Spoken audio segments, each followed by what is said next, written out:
खुलुमबाय लोगोफोर, नोंथांमोना बे भिडिअखौ नुनानै गिनो नाङा, नाथाय बेनि इनफरमेशनखौसो ला।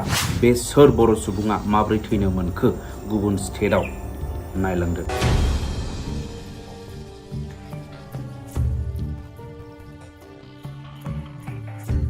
औ लोगोफोर, बे गोथै सह'आ सासे बर' सुबुंनिनो। बेनि मुङानो जाहैबाय बार'गा बसुमतारी। बिथाङा चिरां डिस्ट्रिक्ट बासुगावनि सासे सुबुंमोन।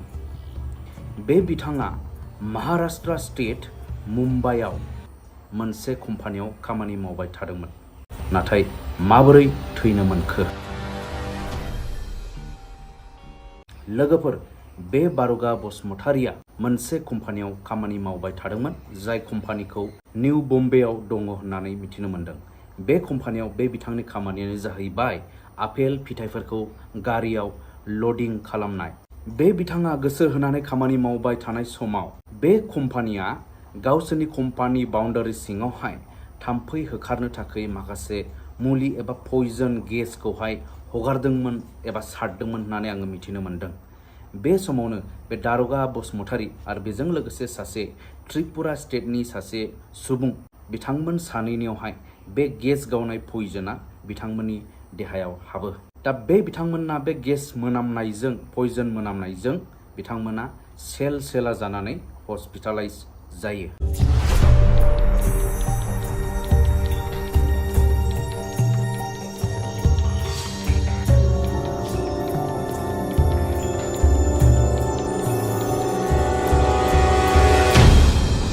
नाथाय दुखुनि बाथ्रा, बे बिथां सानैखौ फाहामथाय होनो हायासै आरो जोबनायाव बिथांमोना अराय समनि थाखाय मेगन मिसिबनो गोनां जायो।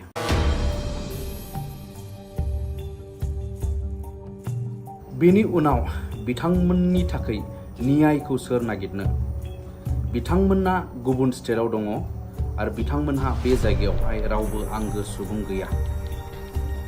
नाथाय बिथांमोनखौ हेफाजाब होनो ओंखारबोदों मुम्बाइनि दिदोमै थाखानाय मोनसे हानजा एबा अर्गानाइजेसन, जायनि मुङानो जादों मुम्बाइ बड' ससाइटि। मुम्बाइ बड' ससाइटिनि दैदेनगिरिफोर आरो मेम्बारफोरनि दैदेननायाव बिथांमोना साक्सेस जायो। माबायदिहाय साक्सेस? बे बिथांमोन थैनायनि दायखौ बे कम्पानिया लानो नागिराखैमोन होननानै आङो मिथिनो मोन्दों। नाथाय मुम्बाइ बड' ससाइटिनि नारसिननायाव गोबां नाजानायनि उनाव बे कम्पानिया गनायनो गोनां जायो। गनायनायजों लोगोसे बिथांमोनना बे थैनाय सुबुंफोरनि न'खरनि थाखाय रां दाबि खालामनायाव बिथांमोना मोननो हायो।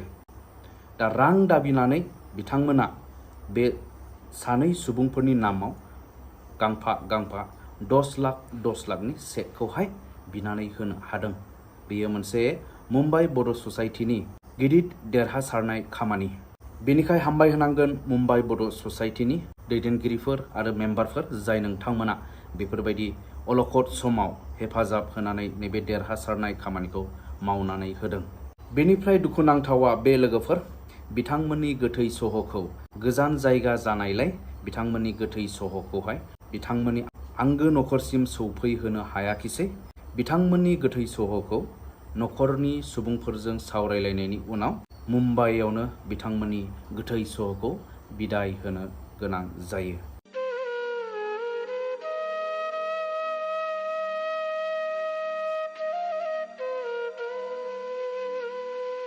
दुखुनि बाथ्रा, सोरबा सुबुंफोरा गाव गावनि न'खरखौ फोथांनो थाखाय मिजिं लानानै गाव गावनि न'खरखौ, गाव गावनि आंगो सुबुंफोरखौ नागारनानै गोजान जायगायाव खामानि मावनो थाङो।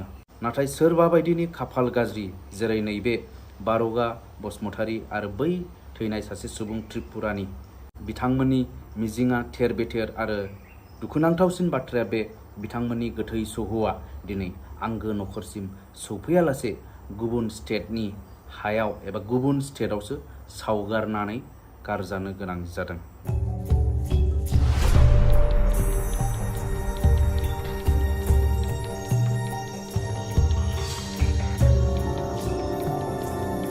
बेनिखायनो जाय बिथांमोना गुबुन स्टेटफोराव खामानि मावो, जेरै महाराष्ट्र एबा कर्नाटका, महाराष्ट्रआव दङ मुम्बाइ बड' ससाइटि बेंगालराव दङ बेंगलर बड' वेलफेयार एस'सिएशन। जायफोरा बाहेरायाव खामानि मावो नोंथांमोना जेला सेलानि थाखाय बे बिथांमोनजों जगाजगाव थानाया मोजां होननानै आङो सानो।